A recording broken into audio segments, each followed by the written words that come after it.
Mr. Charles Wright is now with us in the house. So Charles, man, welcome. Thank you. Thank you. We've never had a conversation at the table before. We've been like playing songs for months and never actually had a conversation with you. You're all right. So thank you. Oh, thank you. You never wanted G over here? Yeah, I met her. You met Chris over there? Met him. Dr. Roberts over Met there? him. With Rob? All right. Jolly. So, for those of you who are watching who don't know, this man is one of the few legends we got, and few living legends we got, and he probably is most well known for a little song called "Express Yourself." I guess so. You probably get tired of hearing that, but pays the bills too, right? Certainly does. Thank God. And he also wrote a great book called "Up From Where We've Come," and I want to ask you a little bit about where have you come from? Because I know you grew up in the South, right? I grew up in the cotton fields of Mississippi. What year? Like when were you growing up in Mississippi? From the day I was born till I was 12.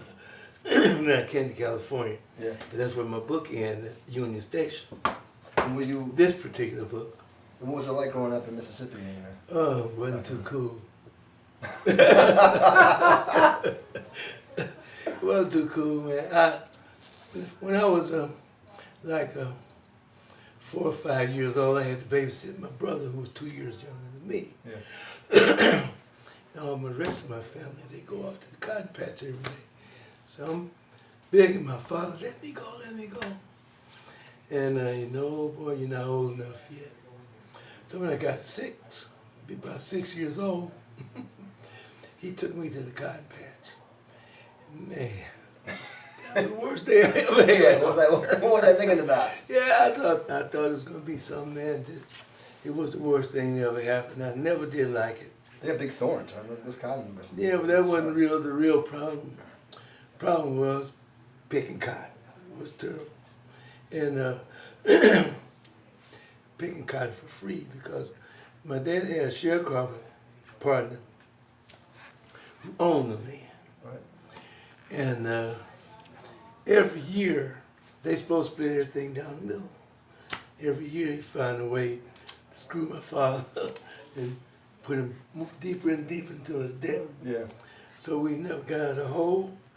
My father, after a while, started demanding I get 100 pounds a day. Man, I couldn't do that. And every time I didn't, he whipped me. So I felt like I came out of slavery. Yeah. Yeah.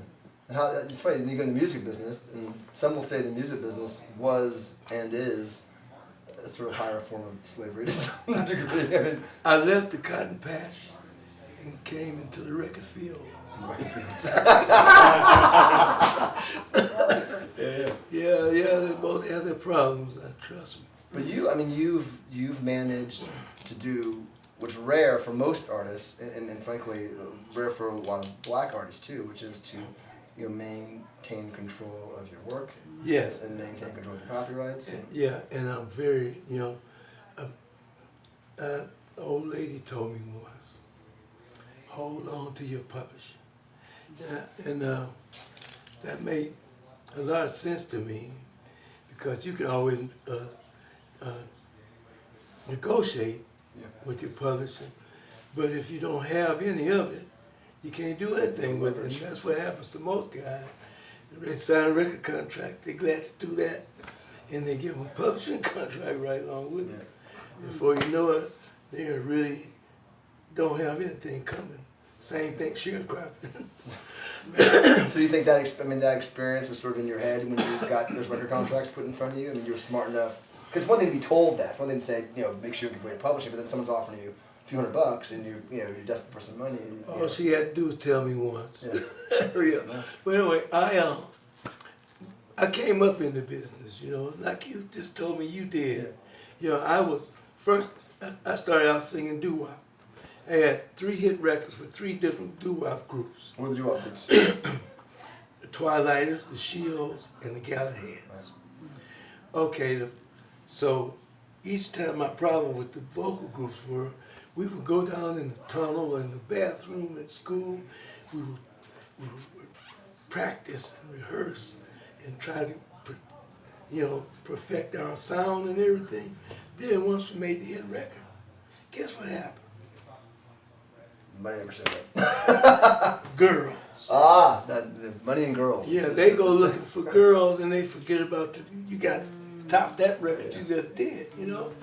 And so each time I got involved with a group, that happened to us, except for the last group. Some other stuff happened to them that I don't care to talk about here right now. Right.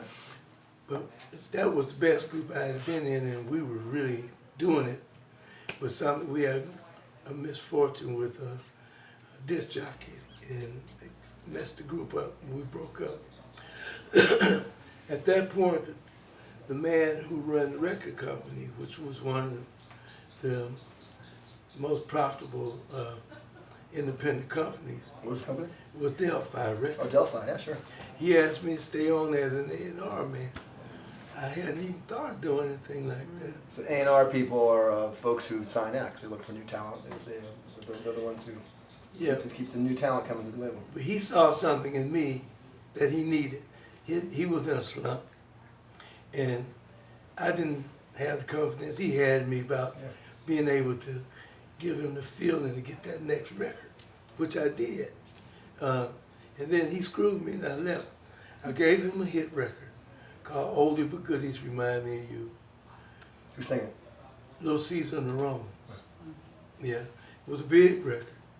And he decided to do like a sharecropping boss back home. That must be all the sharecropper. So I left the company, you know, and but while I was there searching for talent, I ran to a band one night called La La Wilson Band. La La Wilson Band. Man, yeah, they had uniforms. They were playing and dancing and having fun. There was about 8 or 9 of them. I said, Jesus, this is what I want to do. So I decided to start a band. So I started with 3 other guys. And I added other guys on as, you know, some guy come along, they want to jam with you. Yeah. Some of them come back and keep coming back with those are the guys. I added until I eventually had 9 guys. Damn, that's a that payroll. that became the Watts 103rd Street Band. Yeah. Right on. So, And then when do you start writing? So I mean, so I get the journey from, you know, executive, so to speak, to you know, seeing you want to be a band leader, and there's lots of material out there, and you're used to finding other people's material. So when you well, we did top 40 for a long time. I had been writing all along, but the guys were nightclub musicians. Right.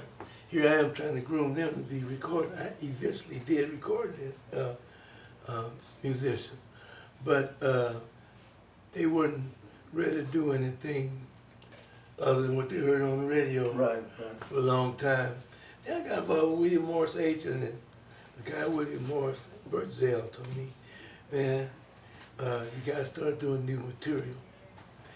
And it was difficult teaching my band how to do new material because, like I say, they were used to doing top 40. Right. For instance, I had my guitar player, I would tell him to play this. I'd have it all. And he started playing, and he'd get down in there, and he'd go, do some other stuff, you know, and blow the record every time. Because when you're doing records, it's different than just jam. Yeah, you gotta know what you're doing. Yep, the discipline's very different. Yeah, and at that time also I was a studio musician. So every day I'm in the studio working with guys like Gene Pace, James Carmichael, Arthur Wright, and all the great arrangers. So I'm learning how to do this, that it's a system to this. It's not just random. And especially putting the music together behind people singing. And I had difficult time. Sometimes some of our stuff is just, for instance, do your thing. The first time we recorded something for Warner Brothers, I had them to back a truck up to a club we were playing at a haunted house here in Hollywood and Vine.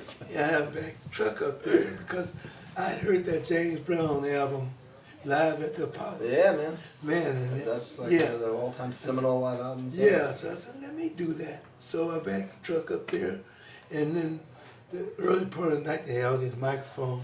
The guys weren't used to all these microphones. Sure. So they was kind of nervous for a couple of sets. By the 3rd set, we was loosening it up, and I started making up stuff.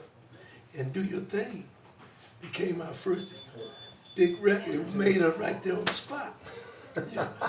Spontaneity. Yeah. You gotta allow. I used to work with Quincy Jones, and he would say, "You gotta allow space for God to walk in the room." Oh, all right. That's a good idea. Good way to Prepare, say it. prepare, but leave Yeah. space for some intervention to happen. Yeah, I don't know if you ever heard Your Love Means Everything to Me, which was another record which was ripped off by Billy Preston and the Benny King record, Your Love Supernatural thing. Billy Preston Go Around in Circle. That came from that song. Okay. Made that up in the studio. Yeah, because I was trying to do this and they kept doing that. Sure. So I just took it and made it what I could. Hey, let me ask you a question about Express Yourself, which everyone knows was famously sampled by N.W.A. Mm-hmm. Again, I'm sure did quite well with that. And I read stories where they sampled it first, and then you had to call up the label and say, "Excuse me, that's my song." They didn't just sample it; they put Ice Cube's name up there as the writer. So they came clean and they did the right thing, They better. But so I wonder what your opinion is, because there's still a controversy about sampling and how versus creating music from hand versus sampling. So you've come up in an era where you learn how to play an instrument and the importance of playing with bands. Yet you have been successful having your work sampled. So what's your opinion about sort of sampling versus people who get up there and pick an instrument and sort of use their hands to make music? Back to the sharecropping mentality. I can't deny that I enjoy the fruits of that labor because sampling pays me a lot of money too. But I would actually suggest to any young artist to create your own shit. Excuse my expression. Yeah, because you're actually making a simulation of music, which has a lot to do with how we feel mentally. And have you ever heard a piece of music to make you feel ill? You're listening to the radio and there's something playing and just make you feel bad. Yeah. Because some kind of machine is giving you the music. You need to have that human element. That's what God gave us. That's God's gift to man. That thing we have that makes music, make people happy. Their hearts all beat at the same time. That's important. That machine actually is dangerous for your health. And I'm proof. Had a guy in '86, a friend of mine, bass player, fine bass player, came to my house and tell me this came down the pike from the big wheels in the record industry.